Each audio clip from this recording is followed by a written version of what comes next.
Hi, I'm Ginny Robertson, founder of On Purpose Woman magazine, and I'm here with our writer in the spotlight, Beth Shekinah Terrence. We're going to talk about Beth's article in the March-April issue of On Purpose Woman magazine, and the title is From Numbness to Oneness, Recovering Body, Mind, and Soul. Welcome, Beth. Thanks for being here with me. Thanks for having me, Jenny. Well, before we jump into the article itself, take a minute and tell our viewers a little bit about you and your work. Sure, yeah. I am a shaman and transformational facilitator, and I've been working in the realm of holistic health and wellness for 27 years. I came to holistic healing overall through my journey of personal healing through addiction, trauma, and a physical condition of fibromyalgia.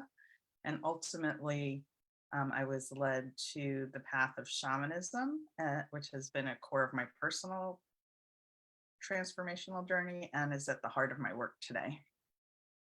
We'll learn more about that, I'm sure, as we go That's how through. we first connected It through Bob is. Bishop, who's my teacher and mentor. So Yes, I was thinking that we met at one of his workshops, right?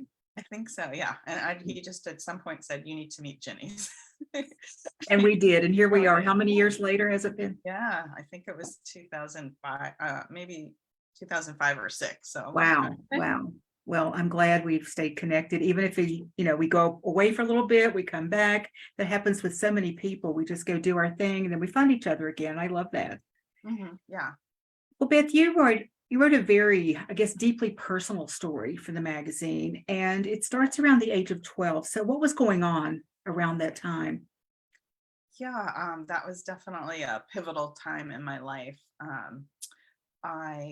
My parents actually separated just right before I turned 12 years old, and so my dad moved out, and my mother, at the time, I didn't know, and it actually it was quite a number of years till I actually understood my experience. But she had undiagnosed mental illness and pretty severe mental illness, and so pretty much from age 12 through 18, when I went to college, I lived alone with her. And so I was really impacted, by, I sometimes say, my reality was based on her reality, which was very, distorted. So, Yeah. yeah, and definitely experienced a lot of trauma and abuse, primarily mental and emotional abuse. There was some physical abuse, but it was more on those levels. So on a daily basis. Yeah. Wow. And then you went to college, and what happened there? Yeah. Actually, it's interesting. I was at a training last week on a type of work called sociometrics, which is kind of an aspect of psychodrama that's often used for, they say, repairing relational trauma. And I had an opportunity to like kind of reflect on my own experience and connect with a younger part of myself. And I really connected with my 12-year-old self. And then my 18-year-old self. We did a trauma timeline, and I connected more with the 12-year-old, but then a resilience timeline. And at 18, my mother really didn't want me to leave. She wanted me to stay with her. I kind of became, as many kids do when they're dealing with a parent with mental health issues or addiction or other challenges, kind of become more of the parent in the relationship. Yeah. So there was a lot of pressure for me not to leave. And I don't know, something in me just stirred, and I felt like if I was going to survive, I needed to get out. And so I was able to orchestrate going to college. It was kind of tricky, but I was able to do that. So, and that, but the thing was, I guess that happened after I went to college was I'd been in that experience, for 7 or 8 years. It started before my parents' divorce. So it was the first time I guess I was out of that completely chaotic environment and had a lot of emotional pain. And I really kind of pretty quickly, and I probably already had, and I share this in my story, my mother actually started giving me pills when I was, early adolescent. She kind of self-medicated, and she kind of, when I got stressed out or anxious, she would give me pills. And my dad also, leaned on alcohol. So I learned I learned and I experienced that in my teens, but I really fell into pretty heavy active addiction when I went to college. There were no boundaries there, right? No boundaries, no. Yeah, yeah. And I didn't know at that point. I mean, obviously in college, in a way that's what, kind of goes on there, but I didn't know or understand the degree of pain I was in. And so I Mhm. really quickly was, sort of in a phase of trying to numb myself out and not feel that pain. Yeah. Well, you wrote something in your story that just a sentence I'm going to read because I want to make sure I get it right. And I was so impacted by this. You said there was something that kept me holding on, a deep inner longing in my soul to feel connected. And so you began to seek out the alternate paths, I guess, or alternative paths to actually find that connection. Is that right? Yeah, yeah. And I guess I grew up in a family of origin that was Jewish and some more religious parts than others, but I always sort of had somewhat of a spiritual foundation. I'd say definitely religious. Mhm. But I was even introduced to Kabbalah by some of my teachers when I was a teenager, and I'd been interested in different spiritual traditions. So I really started, kind of on a journey already in college and in my early 20s of exploring Buddhism and yoga and meditation and things like that. And I also, there's something I wanted to say, I went in and out. Yeah, I can't think of what it was, but yeah, I definitely had just that sense of seeking. I was definitely a seeker. Oh, I know what I wanted to say, because you mentioned alternative paths. When I was 20, I was diagnosed with fibromyalgia, which was a very new condition at that point in time, and there really wasn't much help from conventional medicine. So in addition to sort of having that pull for some sense of connection, I also was looking for alternatives and holistic methods to support, just even being able to function on a daily basis. I ended up dropping out of college after my second year because I really was in so much pain and I couldn't get out of bed a lot of days, and was in a deep depression at that point too. So so I found, started doing more yoga and meditation and a lot of supplements. So it kind of it opened the door to the idea of taking a holistic approach too, Okay. which includes body, mind, emotion, and spirit. It sounds like you also took charge of your healing. Yeah, I would say definitely. Mhm. Yeah, yeah, yeah. I don't know, how I learned to do that. Yeah. Actually, sometimes Well, it was it that was thing that kind of a kept you holding calling in a on, way. Yeah, that inner knowing that you had that kept you from succumbing to all the stuff that you could have just given up. And right. Definitely. yeah, Yeah, I yeah, know. Sometimes I really reflect, and when I was kind of making that connection that I mentioned last week, I just feels like, sometimes it's just a miracle that I made it through both, the emotional um, trauma and then also just the physical, even having, I mean, that isn't a life-threatening condition, but the combination of those things at that point in my life, there were definitely times when I would say just my will to live was not very great. And I did attempt suicide a couple of times when I wow. was younger. But most of the time, something kept me going. So, and Mhm. it was an inner longing, I guess I'll say. So you're going down these new paths, and what are you beginning to learn about yourself then, and your process, and like what's happened before? Do you mean now at this point in life, So or sorry? as you're, seeking out and you're Oh, learning new okay, things, sorry. and what were you beginning, I guess, to get more clarity around? Maybe the why or the how or the whatever. Yeah, I think I guess I'll just say that, the understanding of, that we are, I guess I'll say spiritual beings as well as, physical beings. And I don't know, somehow I really quickly and just, and it was kind of innately discovered, that attending to body, mind, emotion, spirit was important. And I didn't get that from any doctors. And I definitely, had like a meditation teacher and I did yoga, but I don't even, I guess my dad actually, he was always into nutrition. He was always buying a lot of supplements. I have a lot.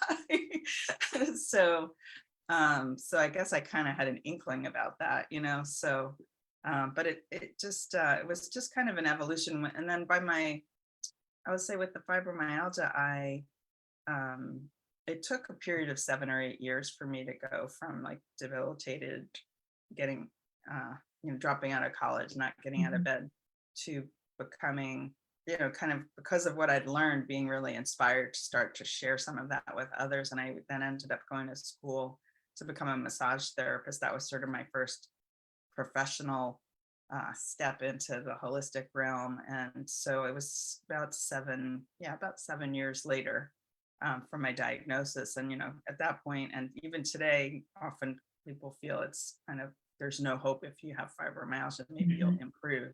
But at that point, I'd become about 70 or 80% symptom free. I'd still have some bouts.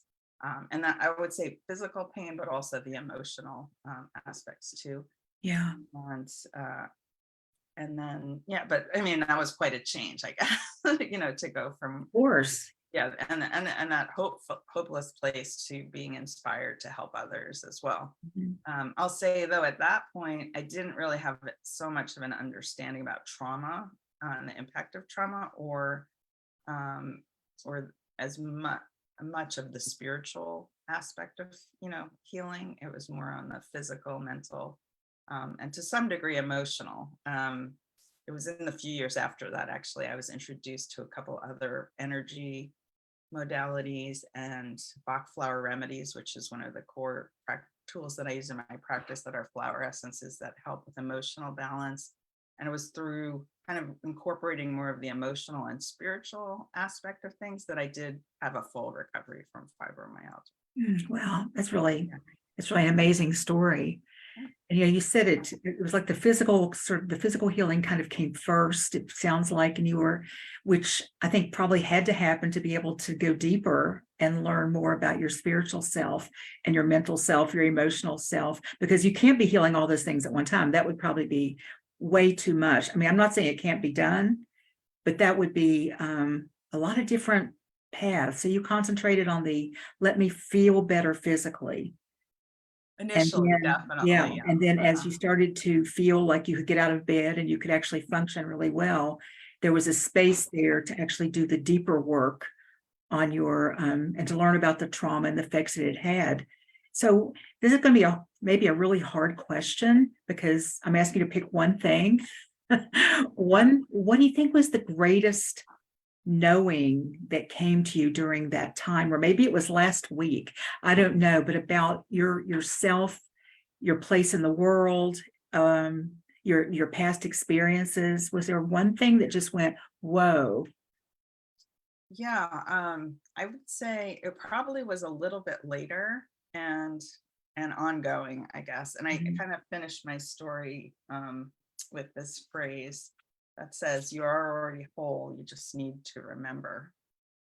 And that really, I didn't have any sense of that through the younger parts of my life. And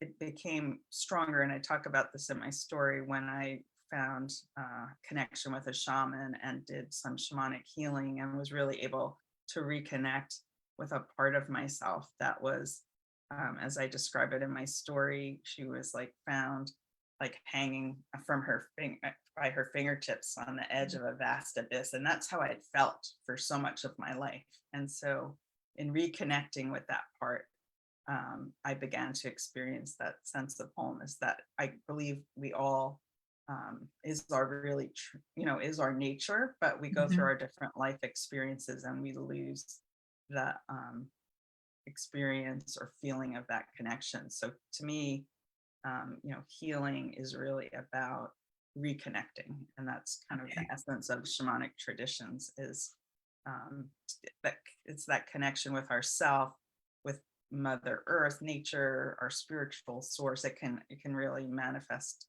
Separation, I'll often say, is the greatest disease of our times, and so connection is the medicine. I would say Connection is the medicine. We learned. I love that. Yeah. Well, I'm going to repeat something you said, because I think it's really important for anyone watching this to remember, and that is, we are already whole. We just need to remember.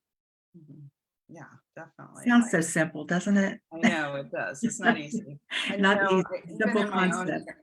yeah, even in my own journey, I'm not, it's I believe transformation and healing is, our lifelong journey, and we're gonna work on different pieces. But Mhm. in doing some of my, I guess, inner work recently, kind of had another layer of that about, inner connecting again with an inner child part of myself that just the message just came strongly about not like that we were never broken, and that so it's the same, it's kind of another side of that coin, but Mhm.